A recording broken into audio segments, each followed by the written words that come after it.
¿Dónde estás? Ok. Bueno, chicos, ahora vamos a entrar al capítulo 4. El capítulo 4 trata de células y tejidos. Es un tema bien bonito, así que estudienlo. Bien. Quiero mover esto. Listo. Bueno,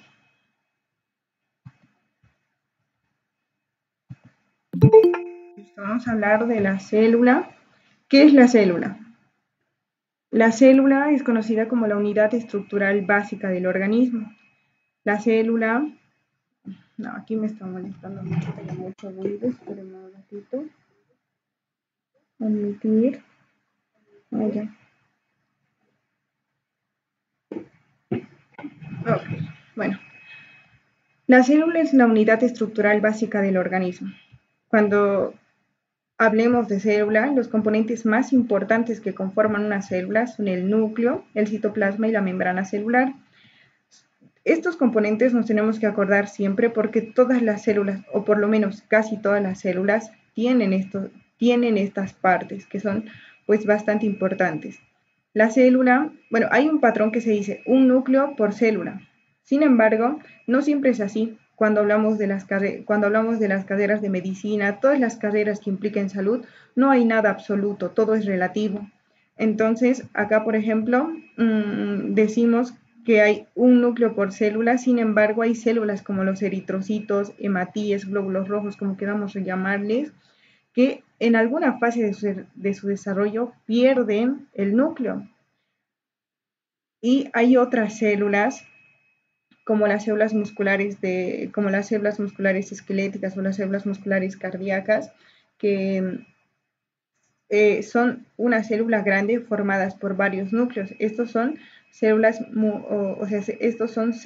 multinucleares. Estas células multinucleares son conocidas también como sincitios. ¿Ok? Tenemos dos tipos de células, las células procariontas y las células eucariontas. Nosotros estamos formados específicamente por células eucariontas, que son las células complejas y son las células nucleares. Sin embargo, las células sin núcleo serían las células procariontas. Estas células procariontas solamente tienen una membrana. Los organelos y todas esas estructuras que están adentro, pues están dispersos en el citoplasma. El ADN, por ejemplo, que nosotros lo tenemos en el núcleo, de ellos están dispersos en el citoplasma, ¿no? Bueno, cuando vemos acá, la célula parece ser bastante sencilla, sin embargo es más compleja de lo que parece, porque tiene varias partes. Y ahora, por ejemplo, solamente vamos a hablar de la membrana plasmática casi toda la clase. El día de hoy, de hecho, vamos a hablar solamente de la mitad del capítulo 4, porque el capítulo 4 es bastante extenso. Bueno, se dice que la vida unicelular no es menos compleja que la multicelular. Antes se pensaba que las células o que los organismos vivos que estaban conformados por una sola célula eran menos complejas que los organismos vivos que estaban formados por muchas células, como somos nosotros. Sin embargo, esto pues ya no es aceptado, ¿no? Por ejemplo, este es un animal que se llama Cordonella campanella, que está en los mares y es una única célula. Es bastante compleja, puede ser inclusive muchas veces puede ser más compleja que las células nuestras, ¿no? El nombre de Ross Harrison destaca porque desde la invención del microscopio hemos buscado maneras de cómo poder observar de mejor manera las células y para eso necesitamos hacer cultivos y todo eso. Se ha visto que las células de las plantas, por ejemplo, pues era fácil de cultivar, no había tanto problema, le ponías en el agua y parecía que de manera innata se multiplicaba. Sin embargo, cuando hablamos de células animales o las células nuestras, por ejemplo, era más difícil de cultivarlas. Y es por eso que el nombre de Ross Harrison destaca porque ha sido el primero en cultivar las células de una salamandra, de un reptil, ¿no? En medios artificiales y de esa manera hemos podido observar las diferentes formas de células que tenemos. nosotros tenemos un sinfín de células. Tenemos células de todas formas, de todos tamaños. Por ejemplo, aquí tenemos los eritrocitos, que son células bastante pequeñas y no tienen núcleo. Por otro lado, tenemos células elongadas. Estas, por ejemplo, son las células musculares, son las células del músculo liso, sobre todo. O el espermatozoide, que al fin y al cabo es una sola célula, ¿no? Que parece como los embriones de los reptiles. Los glóbulos blancos, que no tienen una forma muy clara, son relativamente deformes, pero sí tienen un núcleo. O las células, estas, por ejemplo, son las células de los vasos sanguíneos, que son muy semejantes a estas células así planas, simplemente que son más planas. Y aquí se puede ver así porque pues están simulando un corte transversal en un vaso sanguíneo. O las células del hígado, los hepatocitos, las neuronas. Las neuronas son bastante increíbles, podríamos decir, por su forma, inclusive por su tamaño. Hay neuronas que alcanzan tamaños hasta de 1 metro, ¿no? Que claro, no podemos observarlos porque son bastante delgaditos, pero sí alcanzan esos tamaños. O los enterocitos, por ejemplo, que son células que están en el estómago, por ejemplo. Bueno, entonces vamos a hablar de la membrana celular. Como definición podríamos decir que la membrana celular es una bicapa lipídica semipermeable. Pero, a ver, la membrana celular está conformado sobre todo por lípidos. Todas estas pelotitas celestes y rojas que vemos acá son los lípidos. Y proteínas. Estos componentes de acá son las proteínas. ¿Ok? También están formados por las glucoproteínas. Se llaman glucoproteínas porque el día de ayer hablábamos de que la glucosa unido con una proteína pues forma un componente complejo que se conoce como glucoproteína. También está formado por otros componentes, estas cositas amarillas son los colesteroles, ¿no? Bueno, para poder nosotros entender la estructura de la membrana celular, tenemos que estudiar cada uno de sus componentes por separado. Estos lípidos son conocidos como fosfolípidos, ¿ok? Y aquí estamos viendo que es una capa y 2 capas de fosfolípidos. Y la pregunta es, ¿por qué 2 capas? ¿Por qué no solo uno, ¿no? Ahora vamos a hablar de los fosfolípidos. Los fosfolípidos tienen una cabeza y tienen una cola. La cabeza está formada específicamente por una molécula de fosfato y por una molécula de glicerol. Y la cola está formada por los ácidos grasos que habíamos hablado ayer. Los ácidos grasos pueden ser saturados cuando no tienen dobles enlaces y se dice que los ácidos grasos son insaturados cuando tienen saturados cuando no tienen dobles enlaces e insaturados cuando tienen dobles enlaces. Ahora, la cabeza tiene una característica y es que la cabeza es hidrofílica. ¿Qué quiere decir? ¿O qué?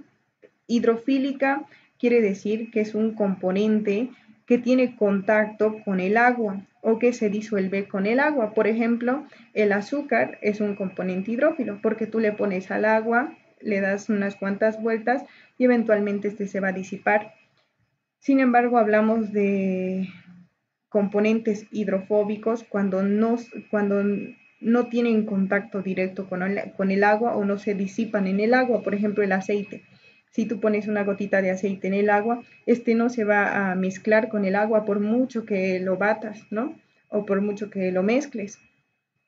Entonces, esta característica de los fosfolípidos es bastante importante porque por eso es que nosotros formamos esta bicapa lipídica. Esto explica la razón por qué tenemos 2 capas y no solo una.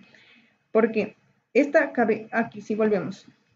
Estos fosfolípidos, aquí adentro es el líquido intracelular y aquí afuera es el líquido extracelular, ¿ok? Entonces, el líquido extracelular es agua y el líquido intracelular es citoplasma y también es agua. Si nosotros solo tuviéramos una capa, esta capa tendría contacto con el agua, está bien, no hay problema, pero si sus colas repelen el agua, entonces no o sea, tendrían contacto con el citoplasma, sí, pero sería inestable y entonces la membrana inmediatamente se desharía, o sea, sería una membrana muy frágil y por eso es que necesitamos dos capas de fosfolípidos. Ahora, la disposición de estas capas la disposición de estos fosfolípidos van a ser de esta manera, dos capas de fosfolípidos. Entonces podemos decir que la membrana tiene dos capas, una capa externa y una capa interna de fosfolípidos. Ahora, si nosotros queremos entender a la membrana plasmática, pero ya por sus características hidrofóbicas o por sus características hidrofílicas, entonces decimos que tiene tres capas. ¿Por qué?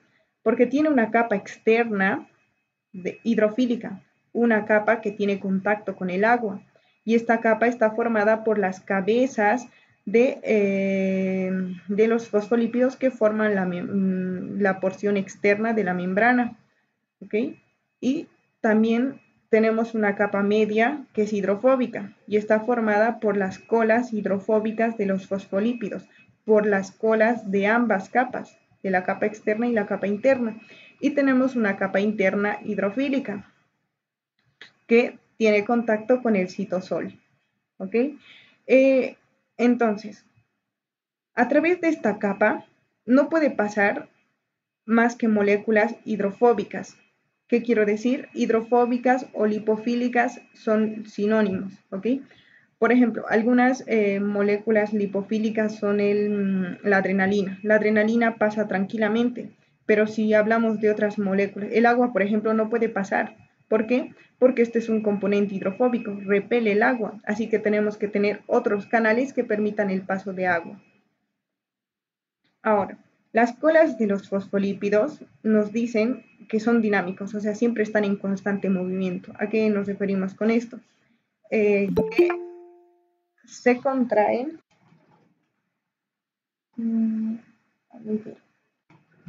que se contrae, perdón, que el hecho de que tengamos unas colas insaturadas, pues le brinda cierta movilidad. Ayer decíamos que cuando los ácidos grasos son, de hecho, los ácidos grasos saturados están sobre todo en componentes más sólidos como la mantequilla y los ácidos grasos insaturados, que pueden ser mono o poliinsaturados, están en componentes más líquidos como los aceites, el aceite de coco, por ejemplo. Entonces, de alguna manera, el hecho de que nosotros tengamos una cola de ácidos grasos insaturados le confiere movimiento a la membrana plasmática. La membrana plasmática es más dinámica de lo que parece ser, porque si nosotros tenemos este fosfolípido acá, eventualmente puede aparecer este mismo fosfolípido acá, porque se abre paso entre los otros fosfolípidos vecinos y se mueve. Entonces, a esto le llamamos movimiento lateral. Sin embargo, los fosfolípidos también tienen un movimiento, podríamos decirlo, entre una capa y otra. O sea, este fosfolípido de acá puede venir de la capa externa, puede venir a la capa interna o viceversa. Sin embargo, este movimiento es no tan común, ocurre de vez en cuando en algunas situaciones, por ejemplo, a ver, aquí aquí claramente estamos viendo que hay sobre todo pelotitas o fosfolípidos azules y rojos. Y es que también hay que recalcar que tenemos diferentes tipos de fosfolípidos. ¿Ok? Aquí está. Tenemos diferentes tipos de fosfolípidos. Si a esta molécula de fosfato que está acá, nosotros le agregamos una molécula, no sé, le agregamos una colina, entonces estaremos hablando de una fosfatidilcolina. Si a esa molécula de fosfato le agregamos una serina, entonces hablamos de una fosfatidilserina. Si le agregamos inositol, fosfatidilinositol, y si le agregamos etanolamina, hablamos de una fosfatidiletonolamina. Y si serina, fosfatidilserina, y si glicerol, fosfatidilglicerol. De todos estos tipos de fosfolípidos, los más importantes son estos primeros cuatro: fosfatidiletonolamina, fosfatidilcolina, fosfatidilserina y fosfatidilinositol. Ahora, les decía que tenemos de alguna manera hay algunos fosfolípidos que se encuentran más en la membrana externa y otros que se encuentran más en la membrana interna. Por ejemplo, en la membrana externa se encuentra más la fosfatidilcolina y en la membrana interna se encuentra más el fosfatidilinositol. Y hay algunos fosfolípidos que dependiendo de la situación, pues se expresan más o en la membrana externa o en la membrana interna. Por ejemplo, en el caso de la fosfatidilcerina. Una célula normal, pues tiene la fosfatidilcerina sobre todo en la capa interna. Sin embargo, cuando la célula está a punto de morir, muchas de las fosfatidilcerina que están en esta capa interna, que están en la capa interna, ¿sí? Pues pasan a la capa interna, a la capa externa, ¿ok? Y es como un indicativo de que la célula se va a morir. Bueno, y esto. Cuando hablamos de las cabezas hidrofílicas, también podemos decir de las cabezas polares. Todo lo que es polar es sinónimo de hidrófilo, o sea que tiene contacto directo con el agua. Y si es apolar, entonces es hidrofóbica. Ya, los tipos. Y vamos a hablar entonces de las proteínas. Las proteínas también son una parte importante del componente estructural de las membranas y tenemos proteínas de dos tipos, proteínas fibrosas y proteínas globulares. Las proteínas pueden atravesar toda la membrana, esta es la capa externa y esta es la capa interna. Entonces atraviesan toda la membrana y estas proteínas son denominadas proteínas integrales o proteínas transmembrana. También pueden formar canales, como en este caso. Y entonces hablamos de canales proteicos. Y también las mismas proteínas pueden solamente unirse o atravesar solamente una capa. Puede ser la capa interna o la capa externa, como es este caso. Por ejemplo, proteínas periféricas, estas serían las proteínas transmembrana, esta también es una proteína transmembrana, pero es un canal proteico, y así, ¿no? Ok. Ahora, muchas de las proteínas también van a tener una función de recepción, o sea, van a actuar como receptores. ¿Qué quiero decir de proteínas que actúan como receptores? O sea, que responden a ciertos estímulos que vienen de afuera. Esos estímulos pueden ser hormonas, pueden ser neurotransmisores, ¿ok? Y tenemos tres tipos de receptores formados por proteínas. El primer tipo de receptor son aquellos que están asociados a canales iónicos. Estos receptores asociados a canales iónicos, ¿qué pasa? Viene el estímulo, permite la apertura del canal iónico y la apertura ya sea va a permitir el paso de la molécula que ha estimulado o el paso de otros componentes, puede ser sodio, puede ser potasio, ¿no? El segundo tipo de receptores son aquellos receptores acoplados a proteína G. Esto es muy importante que lo sepan, chicos, porque toda la vida lo van a recordar. La proteína G es algo de lo que se tienen que acostumbrar a escuchar porque siempre vamos a estar hablando de proteína G. Bueno, la proteína G es una proteína que atraviesa la membrana 7 veces, ¿ok? Y es a partir de la cual nosotros generamos los segundos mensajeros, que vamos a hablar en un instante. Después hablamos de los receptores proteicos, pero acoplados a enzimas, o sea que tiene una función enzimática, una función catalizadora. Y el otro tipo de proteínas que están dentro de la célula, que no están anclados a la membrana, por lo tanto hablamos de proteínas intracelulares. Listo. ¿Qué son los segundos mensajeros? La molécula, la hormona que vaya a actuar sobre cualquiera de estos receptores se llama el primer mensajero. Ese es el primer mensajero. Ahora, cuando este primer mensajero, por ciertos mecanismos, permita la activación de la proteína G, que es esta, la proteína G es una proteína que está formada por tres componentes. Una proteína alfa, una proteína beta y una proteína gamma. La proteína alfa, cuando está inactiva, está unida a una GDP, guanosindifosfato, pero cuando se activa, reemplaza la GDP por GTP, y cuando se activa también, las moléculas alfa se separan de las moléculas beta y gamma.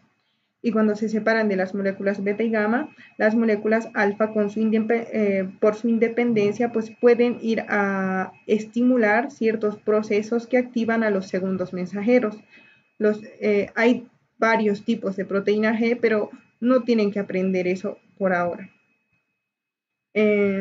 Estos segundos mensajeros son el calcio, el AMP cíclico, el GMP cíclico, IP3 y diacilglicerol, o sea, adenosin monofosfato cíclico, guanosin monofosfato cíclico, inositol trifosfato y diacilglicerol, ¿ok?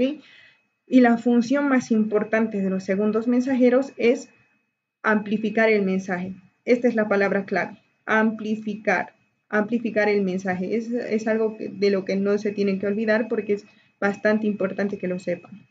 Luego, ahora vamos a hablar del movimiento molecular. Las proteínas también tienen una función en la membrana, que es permitir el paso de moléculas. Sin embargo, hay algunas moléculas que no necesitan de proteínas para atravesar.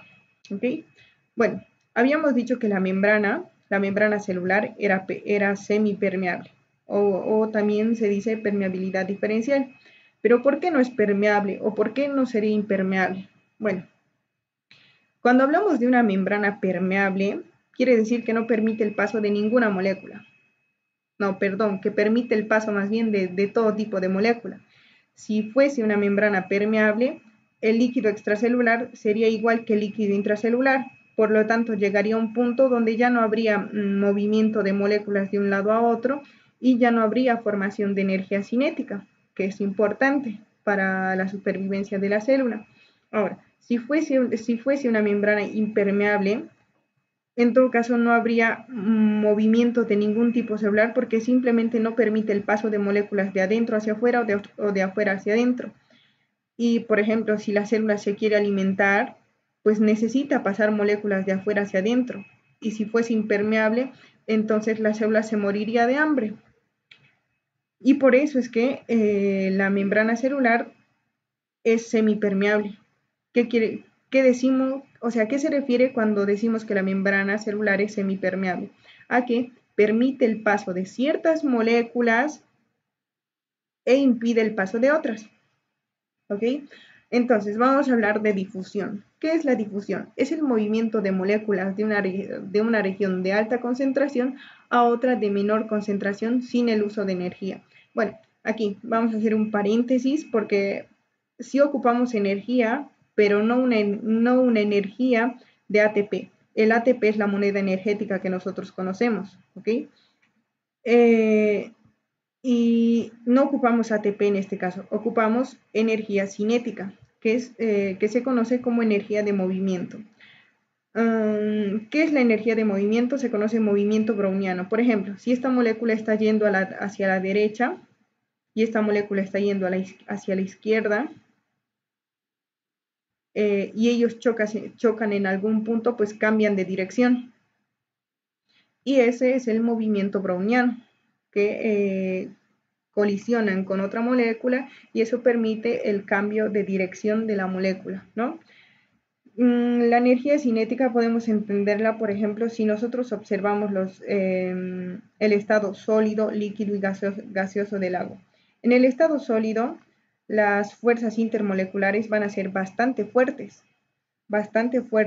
y las moléculas no van a tener libertad de movimiento, así que es como que solamente van a vibrar y no se desplazan porque las uniones son tan fuertes que no se mueven. Por el otro lado, si es un componente líquido, las moléculas están un poco más disueltas, las uniones entre las moléculas van a ser un poquito más débiles,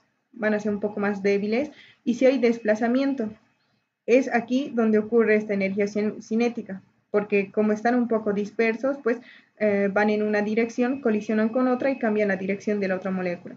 Sin embargo, en el caso del gaseoso, están tan dispersos que casi nunca colisionan.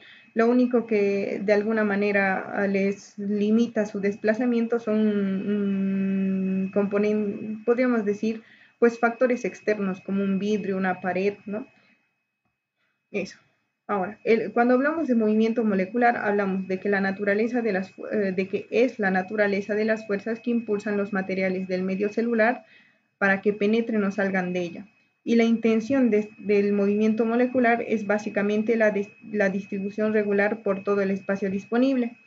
Estamos hablando de la distribución homogénea. Pero aquí hay que entender algo. Cuando hablamos de distribución homogénea, no me refiero a una distribución homogénea de adentro de la célula a afuera de la célula, sino más bien una distribución homogénea de moléculas afuera de la célula, o sea, que todos los líquidos intracelulares sean semejantes y que dentro de la célula todos los espacios de la célula tengan la misma cantidad de moléculas, por ejemplo, ¿no? Ahora, para entender de difusión, vamos a hablar de esto. Decía que la difusión es el paso de una molécula de una región de alta concentración a otra de menor concentración. Aquí, si nosotros, por ejemplo, el oxígeno es una de las moléculas que atraviesa la membrana por difusión. Aquí tenemos gran cantidad de oxígeno. Vamos a mover esto. Aquí tenemos gran cantidad de oxígeno, es el lado extracelular, es afuera de la célula y esto es adentro de la célula. Va a pasar de un medio de alta concentración a un medio de baja concentración. Entonces, el oxígeno va a empezar a pasar sin necesidad de proteínas a través de la membrana celular hasta equilibrar la concentración de solutos adentro y afuera. ¿Ok? ¿Qué es esto? ¿Dónde está? Distribución regular por todo el espacio disponible. Ahora, también hablamos de difusión facilitada. Seguimos hablando de difusión. Difusión solamente hablamos con moléculas, más no con agua. ¿Okay? Difusión facilitada es aquella molécula que ingresa así con necesidad de proteínas, pero estas proteínas no se cierran y no se abren, por lo tanto no necesitan ATP. Entonces, la difusión simple y la difusión facilitada no necesita ATP, no necesita energía. Por otro lado, tenemos el transporte activo, que sí necesita ATP, que sí necesita energía, y son proteínas que tienen la capacidad de cambiar de forma. Estas proteínas, a diferencia de la difusión, que es el paso de moléculas de una alta concentración a una baja concentración, este es diferente, es el paso de moléculas de una región de menor gradiente de concentración a una región de alto gradiente de concentración. El día de ayer les decía que tenemos mayores concentraciones de sodio afuera y tenemos mayores concentraciones de potasio adentro. Y es una de las, y estas proteínas se encargan de mantener las concentraciones altas de sodio afuera y las concentraciones de potasio adentro. Porque si tenemos concentraciones de sodio afuera, lo normal sería que por procesos de difusión entre adentro de la célula, pero por transporte activo, pues sacamos más moléculas de sodio de adentro de la célula afuera de la célula. Ahora, ¿qué es la ósmosis? La ósmosis es el movimiento dinámico de agua de un compartimiento de menor concentración de soluto a uno de mayor. Esto está mal, es a uno de mayor concentración. Bueno, ¿cómo entendemos la ósmosis? Si nosotros tenemos una membrana, supongamos que esta es la membrana plasmática, esta es adentro de la célula y esto es afuera de la célula, o solamente un cubo con una membrana, ¿ok? Ponemos la misma, estas son las moléculas de agua. En situaciones normales, las moléculas de agua pues van a estar ahí sin pasar al otro lado y si pasan también van a volver a entrar. Es como que la misma cantidad de agua que entra es la misma cantidad de agua que sale y por eso se dice que no hay un movimiento neto de agua. Para permitir el paso de las moléculas de agua necesitamos unos canales que están formados por proteínas que se llaman acuaporinas. Solamente a través de estos medios el agua puede pasar. Habíamos dicho que adentro, que la capa media de la membrana celular es hidrófoba y por lo tanto no permite el paso de agua de un lado a otro sin acuaporinas. Por eso es que necesitamos acuaporinas sí o sí. Bueno, entonces, aquí sí va a haber paso de agua de un lado a otro, pero no hay presiones, digamos, no hay mayor presión en un lado ni hay mayor presión en el otro. ¿Qué pasa cuando ponemos dos solutos? Estos solutos de alguna manera van a atraer agua, pero no todas las moléculas de agua se van a unir a este soluto. Vamos a tener también moléculas libres y estas moléculas libres van a poder seguir circulando. Aquí no hay variaciones en el nivel. Sin embargo, ¿qué pasa cuando en un lado del agua, en un lado de este cubo, por ejemplo, ponemos más soluto? Entonces va a haber más atracción de agua. Por lo tanto, va a atraer el agua de este lado del lado donde no hay tanta atracción de agua por estos solutos. Y entonces esto va a generar un desnivel. A esto se llama presión osmótica. Entonces recién podemos entender de que la osmosis es el movimiento dinámico de agua de un compartimiento de menor concentración de soluto a una de mayor concentración de soluto. ¿Okay? Ahora, entendiendo qué es la osmosis, vamos a ver que las células, dependiendo de su medio, pues van a tener diferentes características, van a actuar de diferente manera y esto por procesos de osmosis, ¿ok? Una célula puede estar en un medio isotónico, donde la cantidad de soluto, la cantidad de moléculas sea la misma cantidad que haya dentro. O puede estar en un medio hipertónico, donde tengamos una gran concentración de moléculas, o en un medio hipotónico, donde tengamos una poca concentración de soluto. Entonces, hablamos de líquidos isotónicos, líquidos hipertónicos o soluciones hipertónicas y soluciones hipotónicas. Decimos esto porque no podemos medir lo que está dentro de la célula, pero sí podemos medir a lo que está fuera de la célula. Por eso, cuando hablamos de soluciones hipertónicas, como en este caso, hablamos de afuera de la célula y no de adentro de la célula. Ahora, ¿qué pasa cuando una célula, por ejemplo, está en un medio hipertónico? Si la célula está en un medio donde hay gran concentración de soluto, los solutos van a traer mucha agua y como van a traer agua, van a quitar el agua que está dentro de la célula y la célula se va a hacer chiquita, se va a colapsar. Entonces, aquí, entonces podemos decir que una célula en una solución hipertónica, pues se hace más pequeña, se colapsa. Pero ¿qué es lo que pasa cuando una célula está en una solución hipotónica? En una solución donde las concentraciones de moléculas son menores que las que están adentro de la célula. Entonces, si adentro de la célula hay más soluto, esto va a atraer más agua. Como atrae más agua, la célula se va a hinchar. Hablamos de soluciones hipotónicas. Es importante, chicos, que esto entiendan. Seguro que va a entrar a su parcial, es lo más seguro. Aquí, el equilibrio osmótico se mantiene entre el líquido intracelular y el líquido extracelular. En situaciones normales sí hay un equilibrio en el líquido intracelular y el líquido extracelular, porque claro, de eso de alguna manera se encarga la ósmosis, de mantener las presiones adentro y afuera en equilibrio. Sin embargo, pueden ocurrir estos eventos. Y hay que saber qué ocurre con la célula cuando se encuentra ya sea en soluciones hipotónicas o en soluciones hipertónicas. Ahora, cuando una molécula, aquí habíamos dicho que necesitamos proteínas para el paso de moléculas adentro de la célula o ya sea o afuera de la célula. Pero cuando una molécula es bastante grande y no puede atravesar la membrana, ni siquiera las proteínas permiten atravesar la membrana, entonces hablamos de que la membrana va a tener ciertas propiedades que le permitan interiorizar esos componentes más grandes y a eso se llama endocitosis. Endocitosis, como aquí se puede ver, se invagina primeramente, o sea, aquí tenemos un componente grande, se invagina interioriza el componente adentro de la célula. Exocitosis es todo lo contrario. ¿Ok? Es la exteriorización de las moléculas de adentro de la célula afuera de la célula. Por ejemplo, si estamos hablando de una célula que tiene la capacidad potencial de formar hormonas, las hormonas lo va a eliminar por procesos de exocitosis. ¿Y qué es pinocitosis? Pinocitosis es la interiorización, pero de grandes concentraciones de agua.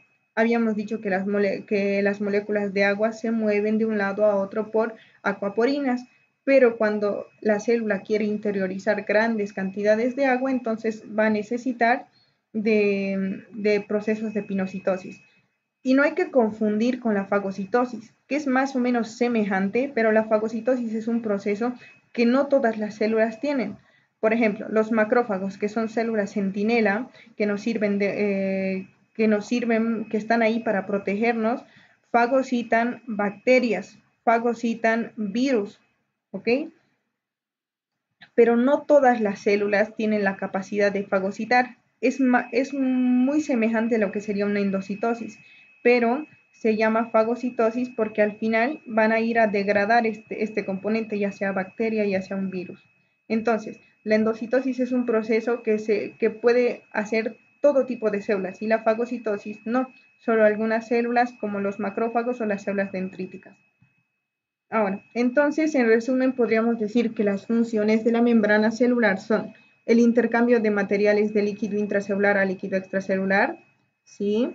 Limita la forma de la célula, o sea, le da la forma redondeada o la forma que tenga la célula.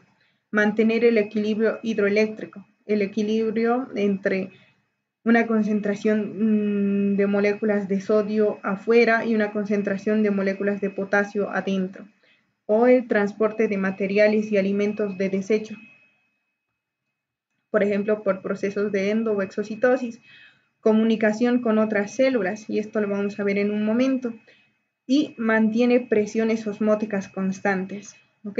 Entonces estas son sus funciones. Ahora, la membrana celular y las prostaglandinas.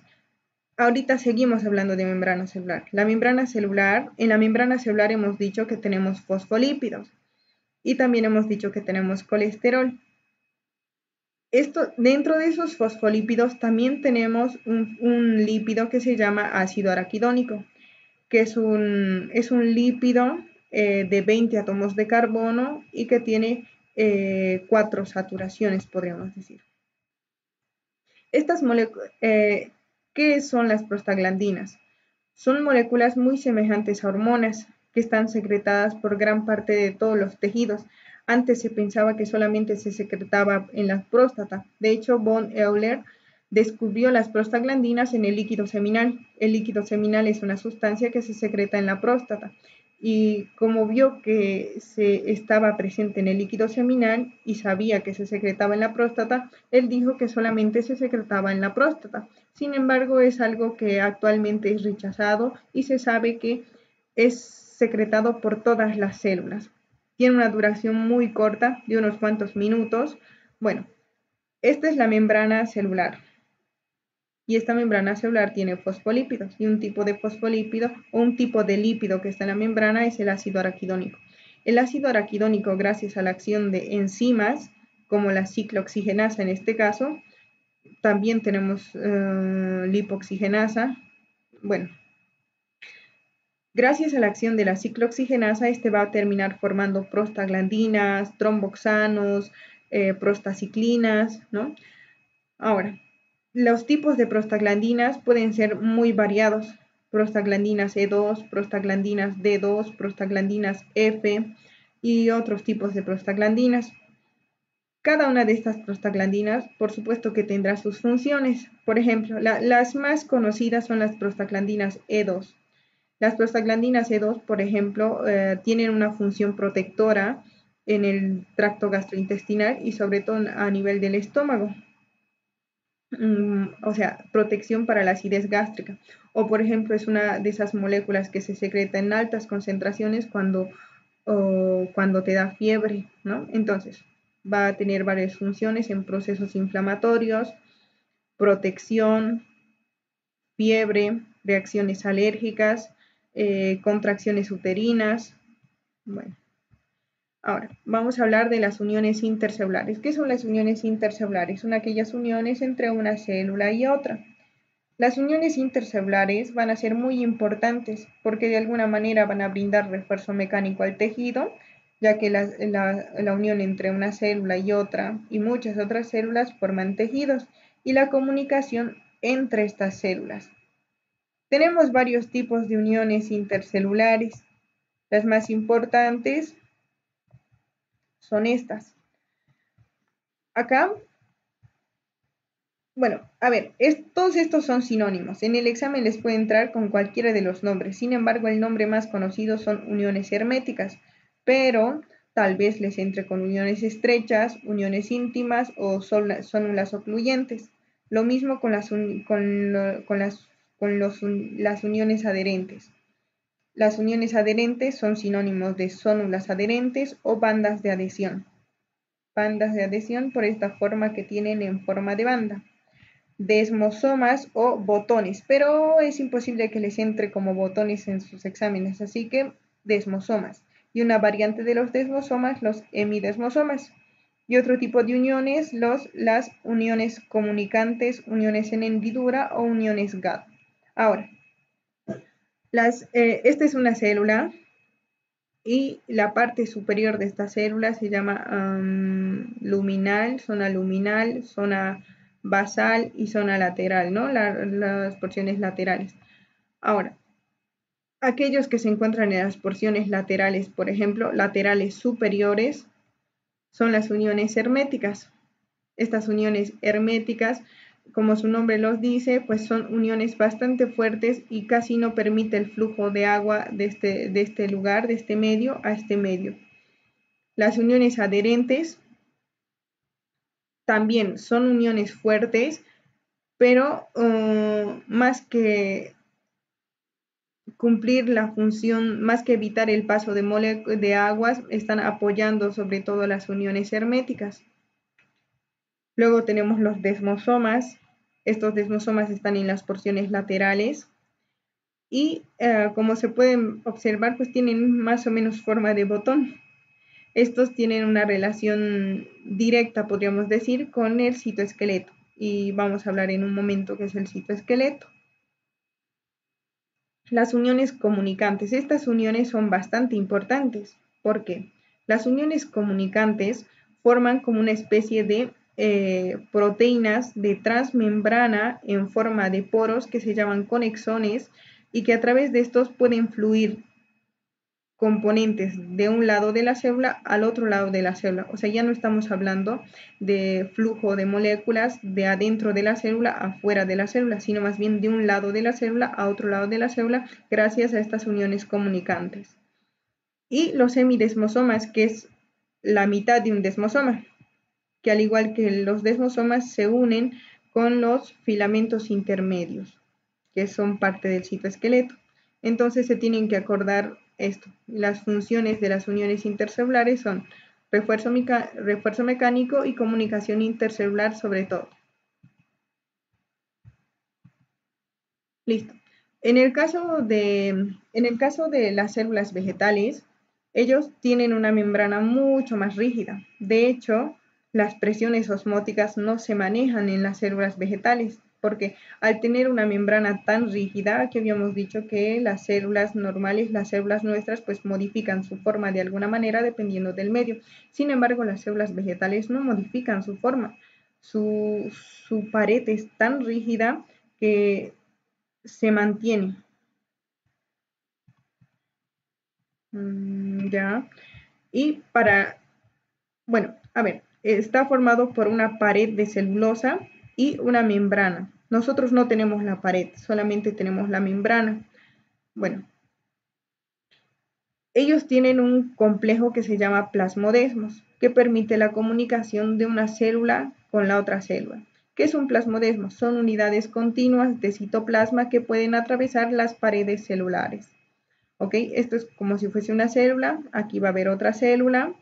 En la pared celular se forman como una especie de poros que estos son los plasmodesmos que tienen un tamaño aproximado de 40 nanómetros y va a haber proyecciones del citoplasma, proyecciones de la membrana plasmática de una célula que se va a comunicar con la otra célula.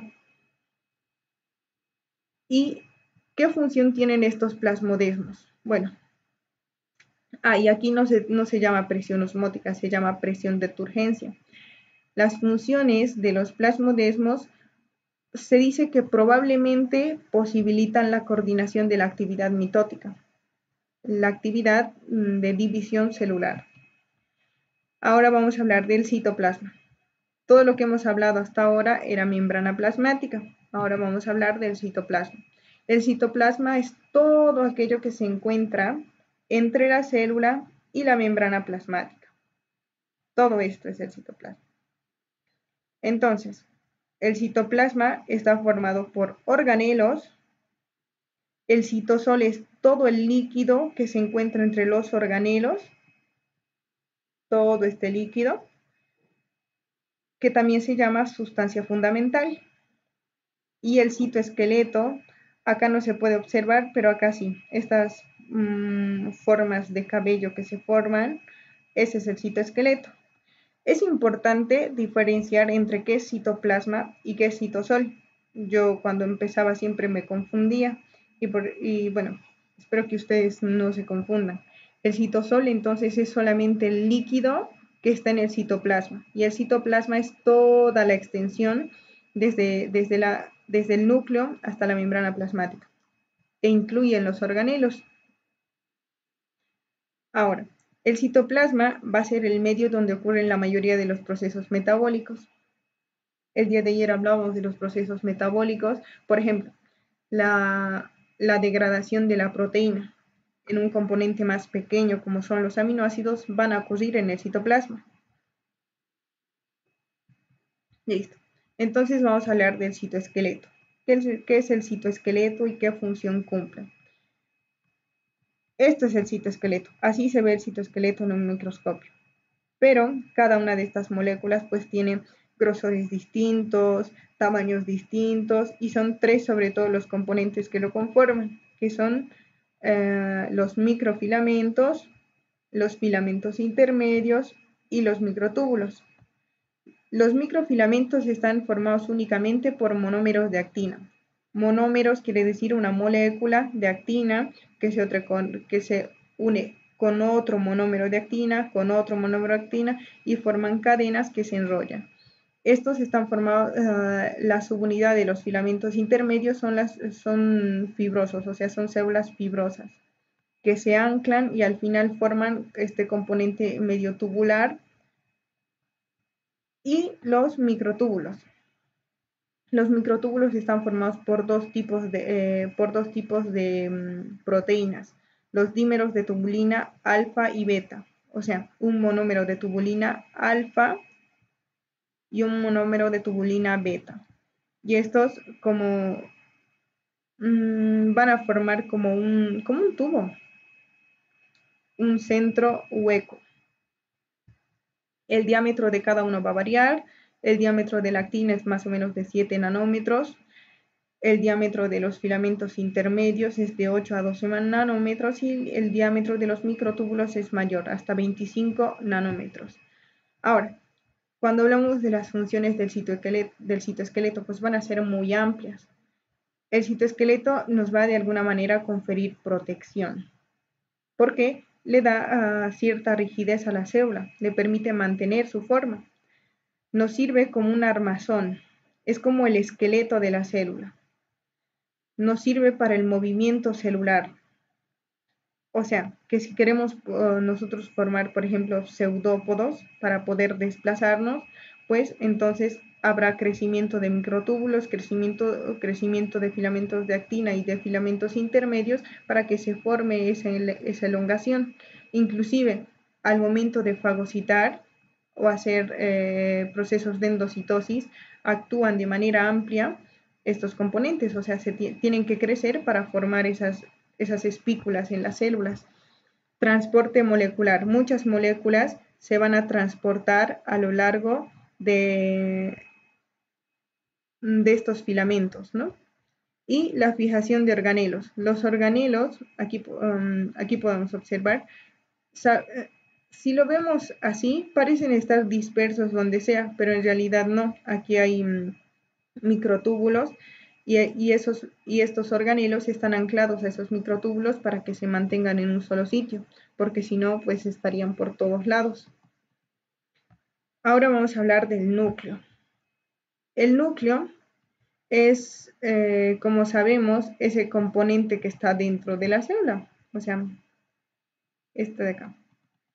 Ahora, para poder nosotros entender la importancia del núcleo, aquí tenemos al señor que es Hamelin, que decía que la vida de las células es dependiente de la integridad del núcleo, y para eso hizo un estudio. Esta es una planta unicelular. Esta planta unicelular tiene el capullo, el tallo y la raíz, y tenía el núcleo casi cerca de la raíz. Así que lo que hizo él fue cortar más o menos por la mitad del tallo, corta esta planta y lo que pasa, o sea, espera y el lugar de la planta donde todavía mantiene el núcleo, pues eventualmente en algunos días se reproduce y se regenera, se forma un capullo completo.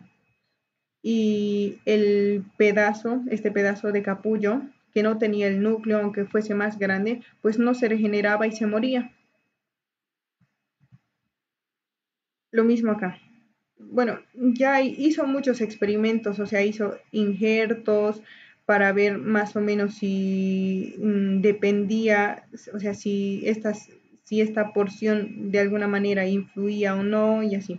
Pero de esta manera pudo observar que el núcleo era muy importante para el crecimiento, que una célula, o por ejemplo, esto es una célula, ¿no? Necesita sí o sí de un núcleo para vivir, porque el núcleo hemos dicho que medía, por ejemplo, la síntesis proteica. Si no tenemos un núcleo, no tenemos síntesis de proteínas, no hay algo que regule la síntesis proteica y que diga vamos a formar tal aminoácido para formar tal proteína. Entonces las células morían cuando no tenían núcleo. Pero esto tampoco es absoluto, porque tenemos algunas células anucleares que viven y que cumplen una función muy importante, como son las células sanguíneas. Ahora, el núcleo celular. El núcleo celular está formado también por tres componentes: el nucleolo, la cromatina y la membrana celular. Primero vamos a hablar de la membrana celular. La membrana celular, como se puede observar, está formado por poros nucleicos. Estos son los más importantes, digamos, o sea, estos se tienen que acordar, que la membrana nuclear tiene poros, y está formado por dos capas. Estas capas, o sea, una capa externa y una capa interna, y hay un espacio entre ellos. Este espacio se llama espacio perinuclear. Ok. Luego tenemos la cromatina, que puede estar en su forma eucromatina o en su forma heterocromatina. Cuando decimos que es eucromatina, queremos decir que es la única que tiene función, digamos, o sea, que en ese momento, pues, es un ADN que puede transcribir. Sin embargo, la heterocromatina es un ADN que no tiene función. O sea, una heterocromatina está compacta, está muy junta una con otra, y una eucromatina está dispersa. Y los nucleolos, que vamos a ver en un momento. El tamaño del núcleo celular es de aproximadamente 5 a 8 micrómetros. Y la localización. Se dice que la localización de las células es casi, o sea, es casi central. Sin embargo, esto tampoco es absoluto. Hay otras células que tienen el núcleo periférico, por ejemplo, en el caso de los adipocitos, ellos tienen un núcleo a un extremo. Ahora, los poros nucleares o polisomas. Estos poros nucleares bueno, no vamos a entrar mucho en detalle respecto a su estructura porque no nos interesa todavía, pero sí es importante que sepamos que tiene, por un lado, está unido al citoplasma y por otro lado está unido al citosol y permite la comunicación de moléculas a través de estos, o sea, el paso de moléculas del citoplasma al citosol. ¿Por qué es importante esto? ¿Por qué es importante estos poros nucleares? Porque permite el paso de componentes necesarios para llevar a cabo la duplicación del ADN o síntesis del ARN. Habíamos dicho que el ADN no solamente es, o sea, cuando hablamos de adentro del núcleo, aquí no solamente hay ADN, hay también proteínas histona y proteínas no histona. Y estas proteínas tienen que pasar a través de estos poros para permitir la compactación del ADN. O la salida de ARN, por ejemplo, hacia el citoplasma para llevar a cabo la síntesis proteica. Habíamos dicho que el ADN se despliega, forma ARN y el ARN que se despliega es el ARN mensajero y ese ARN mensajero es el que tiene que salir para en el citoplasma cumplir el proceso de función, perdón, cumplir el proceso de síntesis proteica, o sea, formar nuevas proteínas. Ahora, ya dentro del núcleo de la célula tenemos cromosomas. ¿Qué son los cromosomas? Podríamos decir que es el componente final de la compactación del ADN. Los cromosomas, dependiendo de la célula, pueden ser haploides o pueden ser diploides. Las células haploides son aquellos que tienen una cantidad, o sea, solamente tienen un cromosoma, y las células diploides son los que tienen un par de cromosomas. Las células haploides, por ejemplo, están en las células germinales. Las células germinales son los gametos, óvulo y espermatozoide. Y las células diploides están en las células somáticas, que son el resto de las otras células. Las células haploides, que son el óvulo y el espermatozoide, al tener la mitad solamente del ADN o de los cromosomas, pues esa mitad del óvulo se une con la otra mitad del espermatozoide y de esa manera formamos una célula diploide, ¿no? ¿Y qué entendemos por cariotipo? Bueno, cariotipo en realidad son las características, el número, la forma del cromosoma. Tenemos, antes de eso voy a explicarles esto. Los cromosomas están formados por brazos que se llaman cromatidas. Cromatidas y que pueden ser cortos. Si son cortos, se conocen como P. Si son largos, se conocen como Q. Y estos están unidos por un centrómero. Esto no se tienen que olvidar, es importante, los centrómeros, porque aquí se van a unir los microtúbulos.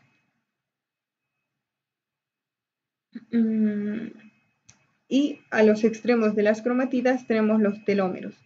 Parece ser que los telómeros, el tamaño que tienen los telómeros depende del tiempo de vida que nosotros tengamos. Por ejemplo, las personas jóvenes tienen unos telómeros más grandes y las personas mayores, a medida que vamos envejeciendo, tenemos los telómeros más cortos. Así que probablemente tenga algo que ver con el tiempo de vida que tengamos. Dependiendo de la posición del centrómero, por ejemplo, podemos tener cromosomas de diferente forma, de diferente tamaño. Ya. ¿Cómo se forma un cromosoma? ¿O qué es un cromosoma? Bueno, un cromosoma se va a formar. Antes de eso tenemos que entender que adentro de la célula tenemos ADN, tenemos proteínas histona y proteínas no histona. ¿Qué es lo que pasa?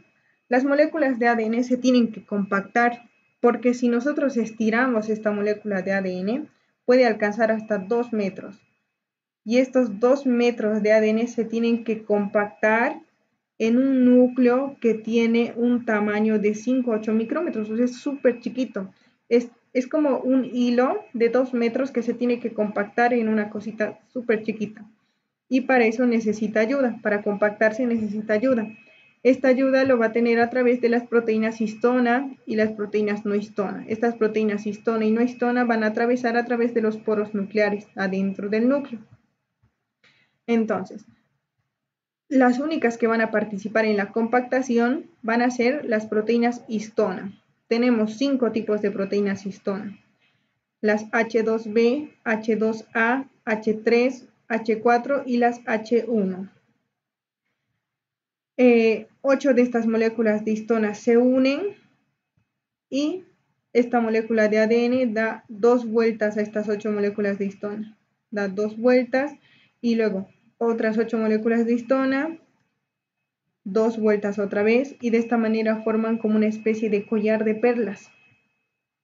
Estos collares de perlas se van a compactar en fibras que se conocen fibras de nucleosomas empaquetados. Aquí están mucho más compactas que ya.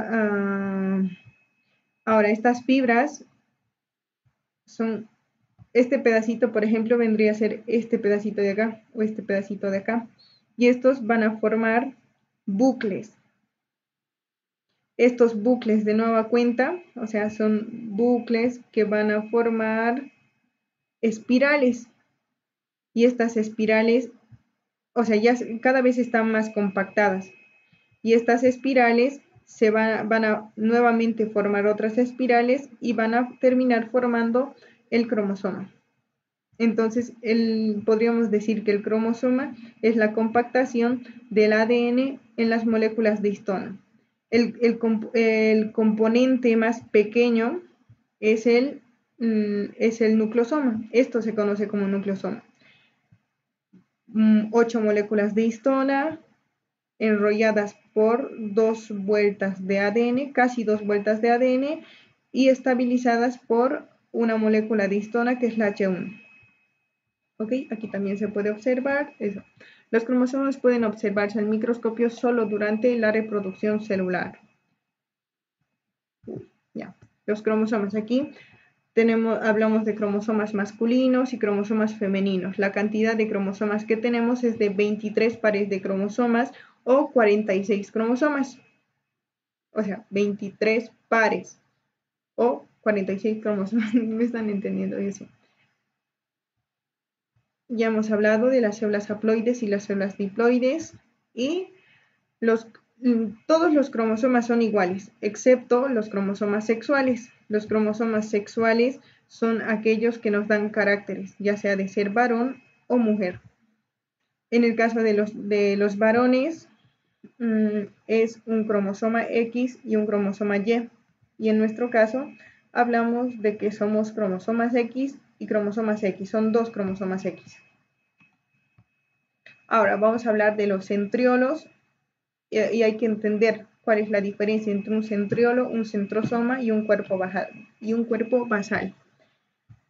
Primero, ¿qué es un centrosoma? Un centrosoma es un centriolo más el material pericentriolar. Y ahora, ¿qué es el centriolo? El centriolo es el corpúsculo central del cromosoma. El centriolo es esto. O sea, 2 centriolos que están dispuestos a 90 grados forman el centrosoma. Esto es importante, chicos, la disposición 90 grados ángulo recto. Entonces, estos 2 centriolos y su componente pericentriolar es un centrosoma. Y cada centriolo está compuesto por microtúbulos. Microtúbulos que están dispuestos de a 3. Y necesitamos 9 grupos de microtúbulos de A3. Por eso se llama 9 tripletes de microtúbulos. 9, 1, 2, 3, 4, 5, 6, 7, 8, 9 tripletes, 1, 2, 3, 1, 2, 3 tripletes de microtúbulos que están anclados entre ellos a través de puentes o proteínas accesorias. Como se puede observar, forman como una especie tubular y los tripletes de microtúbulos casi tienen una disposición radial. ¿Ok? Es así como se observa en un corte transversal y es así como se observaría en un corte, bueno, esto no es un corte, ¿no? Ya. ¿Cuál es la función del centriolo? El centriolo se conoce como el centro organizador de los microtúbulos. O sea, que cuando una célula se esté dividiendo, que cuando una célula esté en proceso de división, va a formar otros 2 centriolos y van a ir a 2 extremos.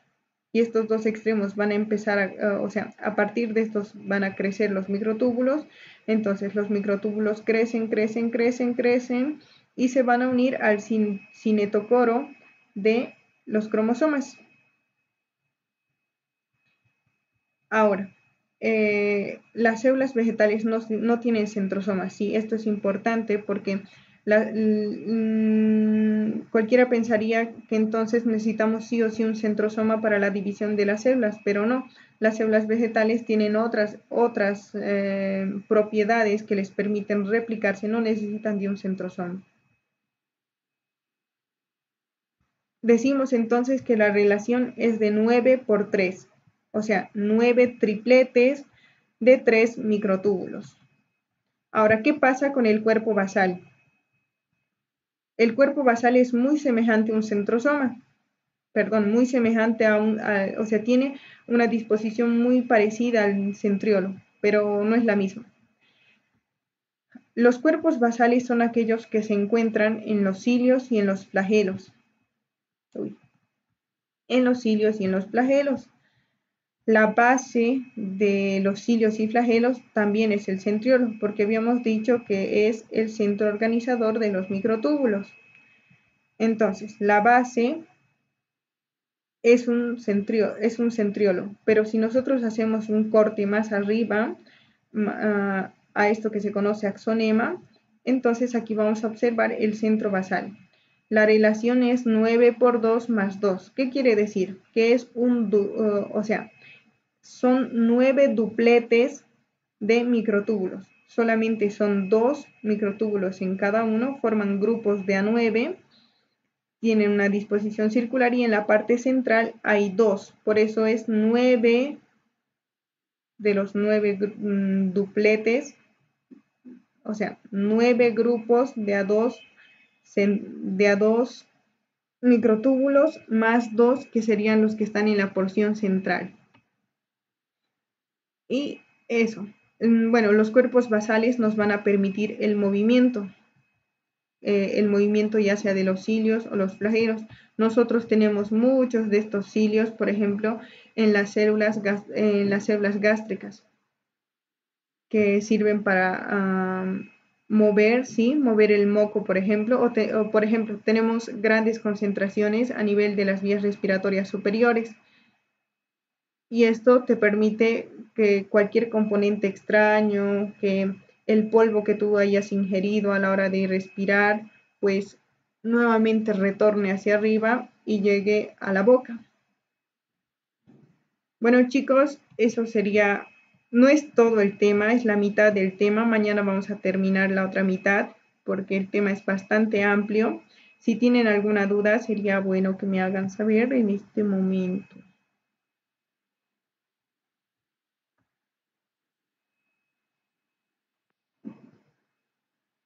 ¿Tienen alguna duda, chicos? ¿O algo que no les haya quedado claro? ¿Les puedo explicar?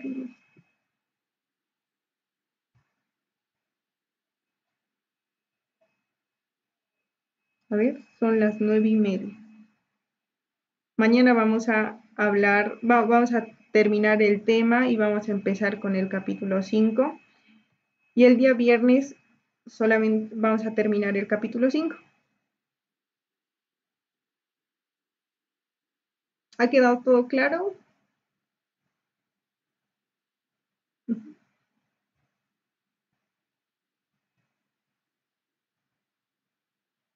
Bueno, chicos, entonces eso es todo. Si a medida que van leyendo les surge dudas, me pueden preguntar, no hay ningún problema, o al chat.